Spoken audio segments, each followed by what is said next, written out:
अस्सलामुअलैकुम नाजरीन, आज हम आपके लिए लेकर आए हैं बहुत ही मज़ेदार टेस्टी रमज़ान स्पेशल में खरबूजा मिल्क शेक बनाने की रेसिपी।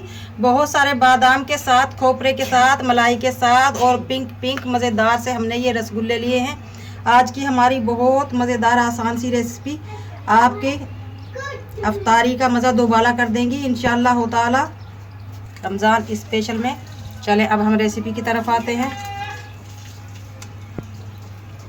रहीम रमज़ान स्पेशल में आज हम बनाएंगे बहुत ही मज़ेदार टेस्टी एनर्जी से भरपूर खरबूजा मिल्क शेक बनाने की रेसिपी। सबसे पहले हम खरबूजा छील लेंगे इस तरह से।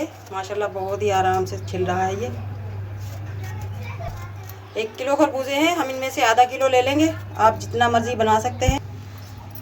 हमने छील लिया है, बीज निकाल लिए। अब हम पीस कर लेंगे इस तरह से, छोटे छोटे पीस कर लेंगे ताकि ग्राइंडर में हमें मुश्किल ना हो।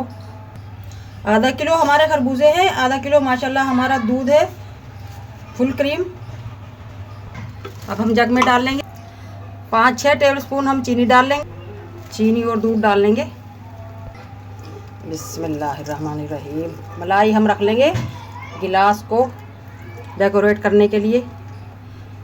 1/2 टीस्पून इलायची पाउडर, आप साबुत इलायची भी डाल सकते हैं।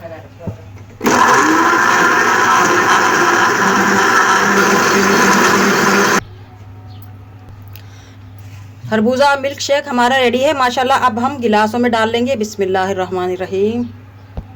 खरबूजा भी हमने पूरी रात फ्रिज में रख दिया था माशाल्लाह। अब हम डाल लेंगे और मज़ेदार खूबसूरत करने के लिए बर्फ़ के क्यूब्स। अब हम डाल लेंगे पिंक कलर के रसगुल्ले। कभी मिल्क शेक या शरबत में डालकर पिए हैं आपने? बिल्कुल न्यू रेसिपी और बहुत ही मज़ेदार टेस्टी हमारी ये रसगुल्ले वाला मज़ेदार सा खरबूजा मिल्क शेक रेडी है। अब हम डाल लेंगे बारीक बारीक कुतरे हुए बादाम, खोपरा। आज की हमारी बहुत ही मज़ेदार टेस्टी सी रेसिपी अच्छी लगे कमेंट बॉक्स में ज़रूर बताइएगा। मिलते हैं अगली वीडियो के साथ। अल्लाह हाफिज़।